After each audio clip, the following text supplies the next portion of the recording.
Hello, fools. I'm here today with the founder and managing principal of Neta Capital, Swapnil Agarwal. As the founder and managing principal of Nitya, Swapnil is responsible for strategic planning, investment decisions, and overseeing all aspects of the company's operations, financing activities, and investor relations. He's had over 19 years of financial and investment experience and over 16 years of experience in real estate globally.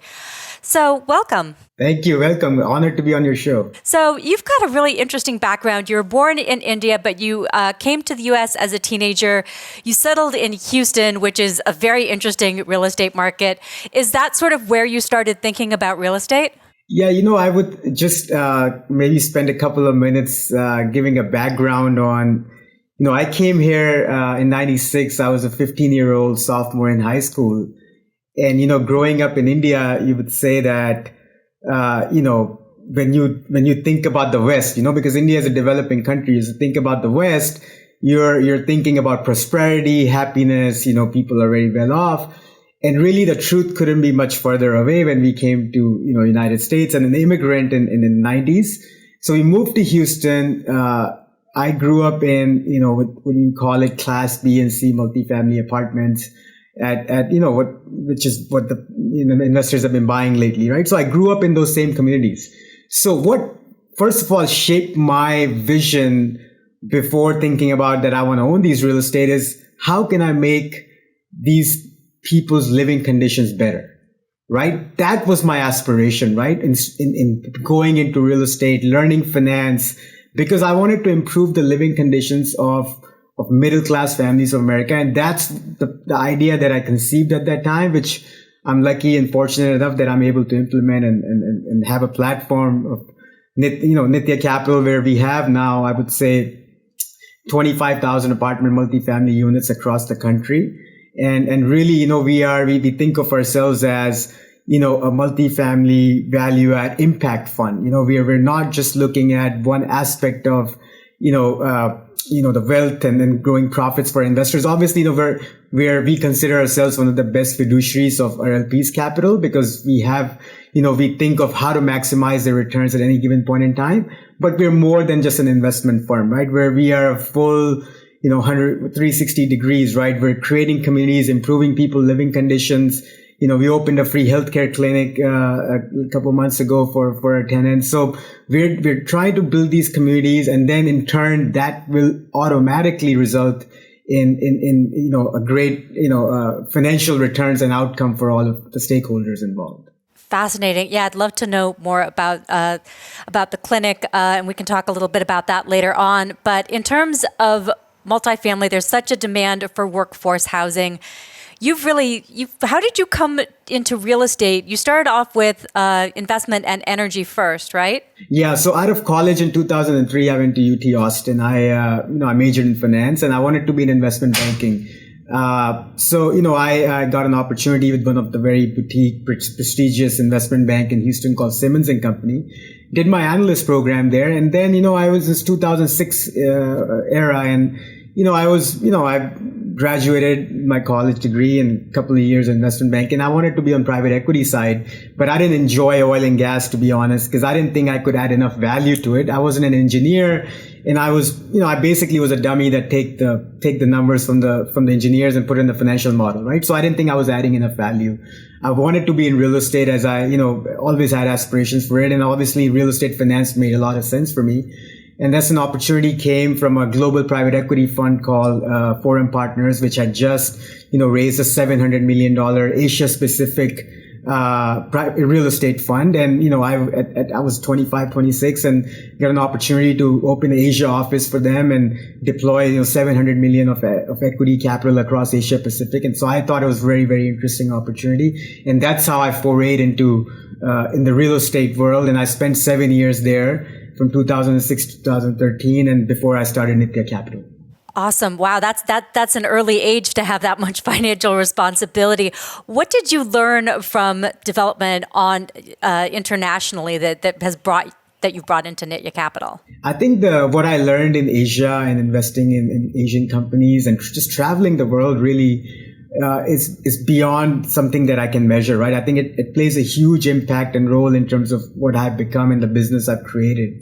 I think number one thing I would say that I learned is we, as a financial institution, we were always looking for an operating partner to invest with, right? You're looking for the operator, but the operator, you need a perfect combination.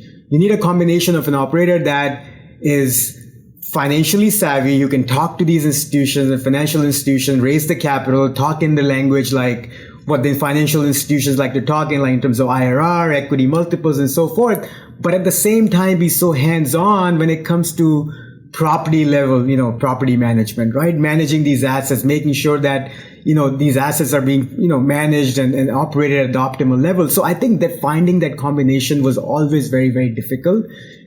Because that didn't exist, it gave me an idea that this is a problem that hasn't been resolved yet.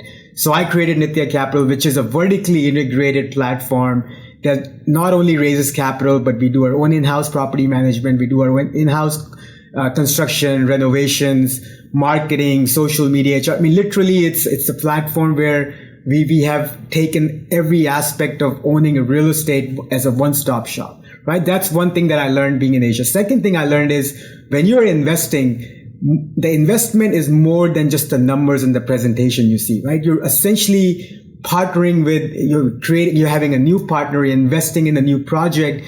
You have to have faith in your operating partner. You need to have, you need to make sure that every deal looks good on paper, right? Nobody presents a bad deal on a PowerPoint presentation, right? So how do you, weed out good from the bad, right? How are you more selective? How do you stay disciplined to your core values, right? The firms you created.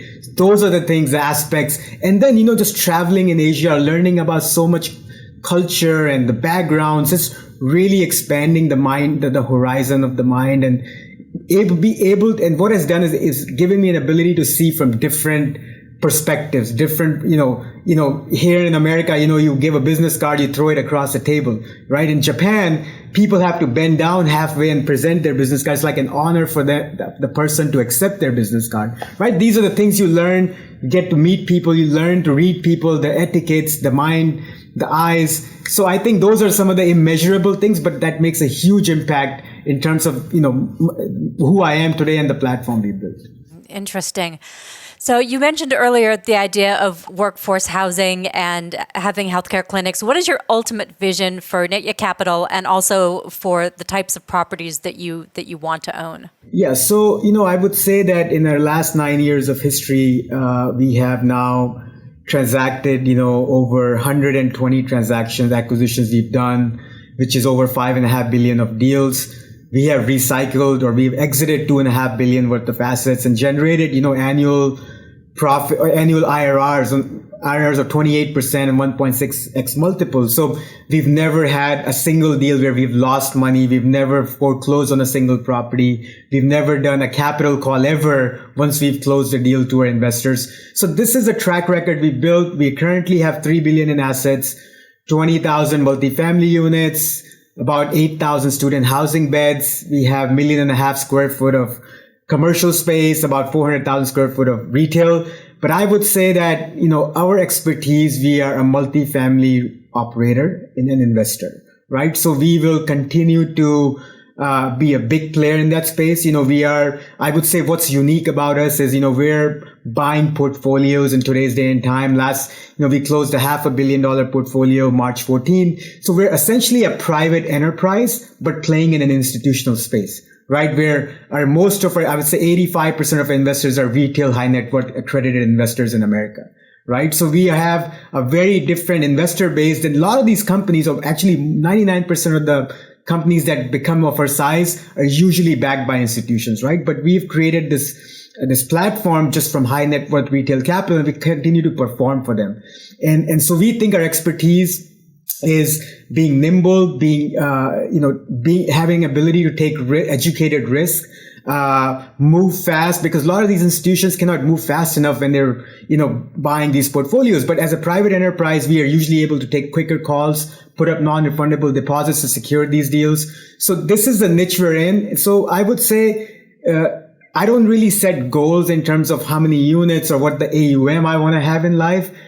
I want to continue to do good deals, create value for not only our limited partners, but our tenant base, the middle class families of America, and our employees, who are here day in and day out. And there have been tough times in the last 5 years. We've operated in Texas. You got Hurricane Harvey, Texas freeze, COVID. I mean, literally one after another, once in a 1,000-year event. So we want to make sure our employees are not coming here, not only growing professionally, but personally as well. So really that's the vision that I have. And we pride ourselves in, very, I'd say, ahead of the pack. We usually we do a lot of research on our end to make sure which geographies, which cities we want to buy in. So we are Sunbelt oriented states, that this is where the properties we have are. And, we identified this trend in 2012-13 that cheap cost of living, no state income tax, moderate weather, high employment growth. This is going to lead a lot of migration from Northeast, West Coast to these Sunbelt states.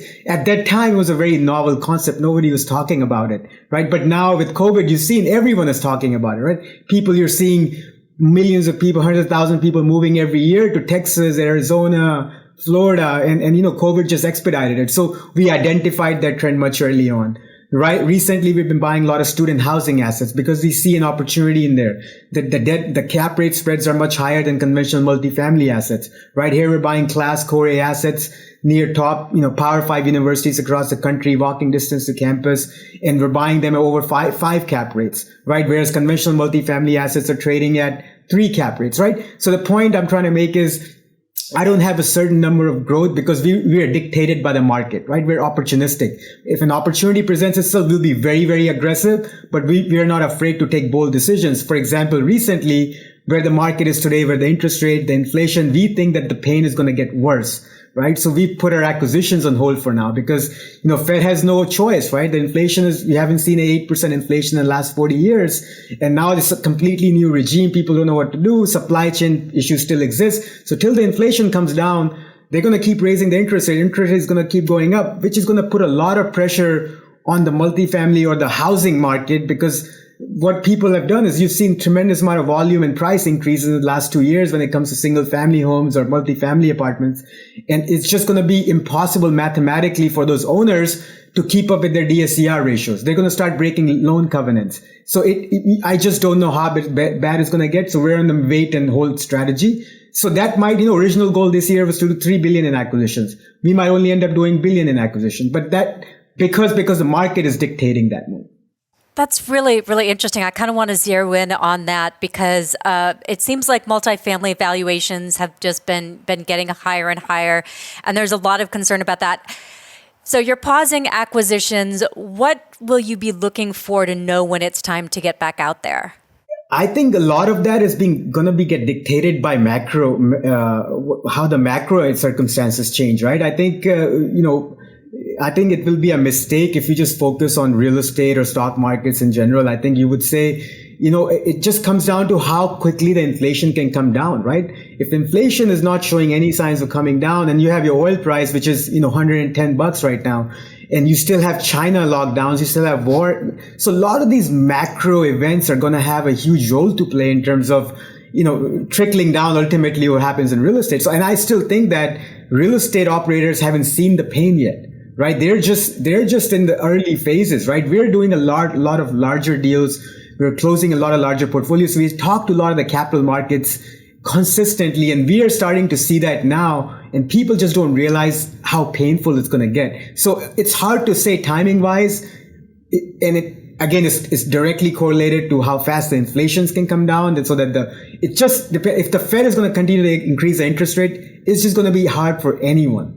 Right? If your people are financing multifamily assets at 3.5, debt funds over SOFR or LIBOR, now the spread is, 3.85, 4%, and your SOFR is at, 150. And if Fed takes the rate to 2.5, which is what the market is saying right now, then your overall mortgage rates go from, when SOFR was at 0, like 6 months ago, which is when a lot of these buyers bought these deals, going from 4% to 6.5%, mathematically, you're going to start breaking a lot of debt covenants. It's just not going to be sustainable. And then refinance market isn't going to help them either if the market is that bad or in a similar situation to where we are now. So you might start seeing a lot of calls, a lot of, lenders calling. And this is when operators like us, will do well because we have great relationships. We've never defaulted. We've always paid, we paid 4 billion worth of loans back to these senior lenders.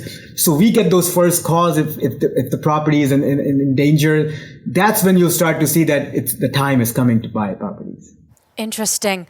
Wanted to also ask you, what impact are supply chain delays and labor problems having on redevelopment and things like that? No, huge. So we are a multifamily operator. So most of the assets we buy are existing assets. But we have 600 plus employees now, and I'd say that it's just so difficult to attract or retain. We have two sides of the business, right? We have a property level operating business. So you need leasing agents, managers, assistant managers, and you need maintenance staff, ticket runners, air conditioning, and then you have, the mid-level, which is the regional supervisors, the construction supervisors. And then you have the whole corporate team, which has accounting, asset management, marketing, IT, finance, acquisition. That's a whole different, talent pool.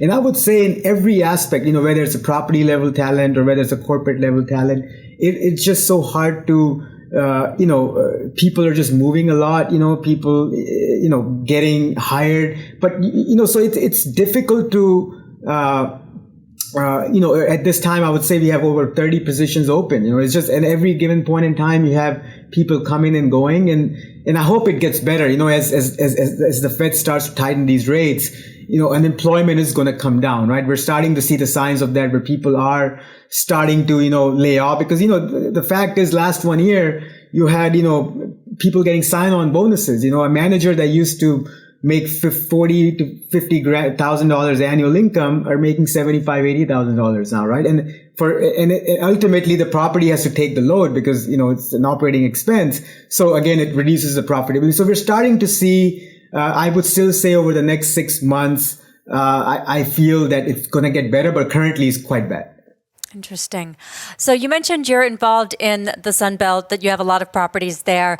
Are there markets around the country that you think investors are overlooking? Or conversely, do you think too many investors are maybe driving prices up in some of those Sunbelt markets? The latter, for sure, because I think that the market did get heated, especially in the Sunbelt, especially in the value add multifamily class B space. Your assets in Phoenix and Austin, markets like Austin, Phoenix, even Las Vegas, Austin's trading at 2.5 cap rate. Phoenix trading at 2.6 cap rate. Vegas was at 2.9 cap rate. And those are just crazy numbers, because you're borrowing your negative leverage situation day one. You're borrowing at 4.5, and now that's going to go to 5.5, 6. And you bought these assets assuming, the rent growth. Now on the rent level, on the property level, I would say that we are seeing great momentum, because again, the best hedge of inflation is real estate at the end of the day, right? So you're seeing inflation of 8%. So if you look at the last 50 years of history and you do a chart and you correlate inflation and rent growth, you'll see that the rent growth has always outpaced inflation by 50 basis points. So, right? So if the inflation is 8.3% right now, my rent growth will be 9%. And we're seeing 13 to 15% lease trade outs right now, right? In Florida and Phoenix and Vegas and Austin and Dallas, right? So I'm going to be just fine, right? If my rent growth keeps up at 9 to 10% even, right? So capital markets are difficult right now. But at the property level, because we're in an inflationary environment, we have the best hedge. Our assets are the best hedge against inflation. Excellent. So at the start of the interview, you mentioned having a healthcare clinic at one of your properties. I wanted to hear a little bit more about that and how you're thinking overall about ESG concerns.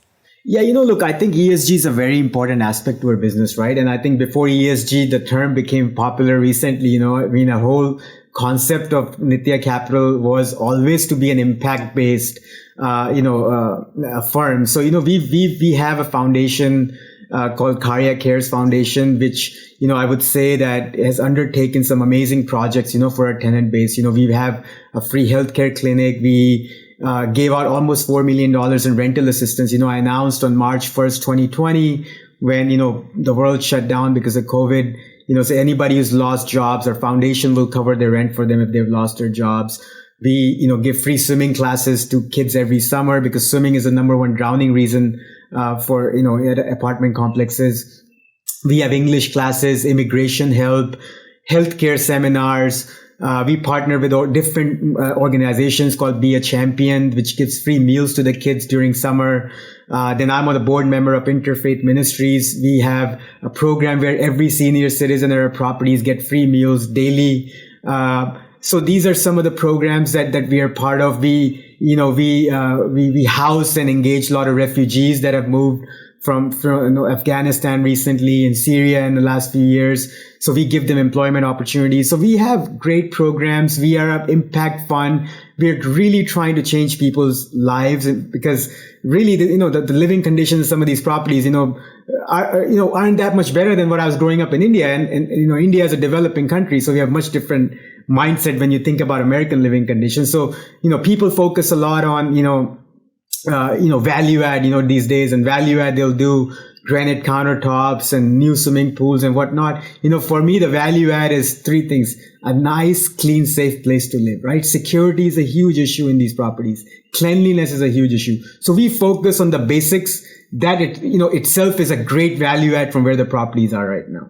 So, right. So that for us, that's important. And then, in terms of climate and social, we are always, a big proponent of energy savings. We have, in terms of our lighting at our apartment complexes, in terms of, everything is energy efficient. We try to spend the extra dollar, even though, it's a Class B apartment complexes, and each dollar goes much further. We want to make sure that we do it right. We use smart technology in different apartment bases. So we feel that it's an important aspect, and I'm grateful that this aspect has become is popular recently. But for us, it's been our mission from day one is to how to improve people's living conditions, and we're going to continue to do so. Excellent. I love that. So that kind of brings up an interesting question because you have a responsibility, obviously, to your investors. You mentioned accredited investors and high net worth individuals. How do you communicate the mission of Neta Capital to them, and what has the response been? Excellent. The three core values of Nitya Capital are integrity, excellence, and honesty, right? So for us, it's about being transparent. We are very clear, right? Like, these investments are not U.S. Treasury, right? There is a risk element that's involved in these investments, and that's why you see above market returns. But we tell them very clearly that, our mission is to generate above market returns, and if the market doesn't support it and the returns aren't favorable, it's not because of lack of effort. We are fully aligned, fully invested in each of our assets. So high alignment, all our employees get a share of the profits and from each of these assets, even including the property level employees. So we think of ourselves as one big platform. And I think we've communicated that to our investors, not only in words, but our actions and our performance and our track record. And I hope that comes across. And, that's one of the reasons, we grew, started the company in 2013, and now to have, done $5.5 billion of transactions and have $3 billion AUM. It's really a testament to that mission that we are on and the support that we get from investors. What did you learn from the pandemic when so many rental property owners were struggling? Actually, in my experience, during pandemic, we did not struggle. It's all about person's mindset, right? So when pandemic broke out, everyone was very scared, right? Because nobody knew how people would pay rent. So, but we went in with a mindset where we make sure that, okay, what's our break even? What's the occupancy? How much collection? So we can continue to service the mortgage payments. But really, when the pandemic started going on, you saw, because we are providing an essential necessity to every human being. We provide housing. We provide affordable housing. Our average rents at our properties is $900 a month, right? So what we saw is you get help from the city, the counties, you get a lot of rental assistance. People continued to pay as much as they could. Yes, our delinquency went up from maybe 2% to 8 to 9%. But overall, compared to any other asset within real estate or any other, different kinds of housing, we came out much better, right? So, and that's part of the reason why multifamily has become the flavor, because people saw, the investors realized that, look, during the worldwide pandemic, this is the only asset class that continued to perform good, right? So I think that in a, I don't know how to describe it, but in a bittersweet way, people are suffering, but our asset class did not really truly suffer during that time. Fantastic. Last question for you. Are there any other assets or types of real estate that you'd be interested in getting into, or is multifamily and student housing really going to be the core of Nitya going forward? For now, multifamily and student housing assets. We feel we have an edge, and we're going to continue to harness that edge. And there's a lot of assets within this asset class where we feel we have an advantage of a lot of our peers and our other operators. So for now, we're going to continue to stay focused on in housing and multifamily and student housing. Great. Where can people learn more? NityaCapital.com is our website. I am very active on LinkedIn, so they can reach me directly on LinkedIn. And my contact details are there. My email address is there. There's website, there's many videos on YouTube about what we do. There's info sessions, there are podcasts that I've done. So those are the ways that people can connect and learn more. Okay, great. Thank you so much for your time. Thank you.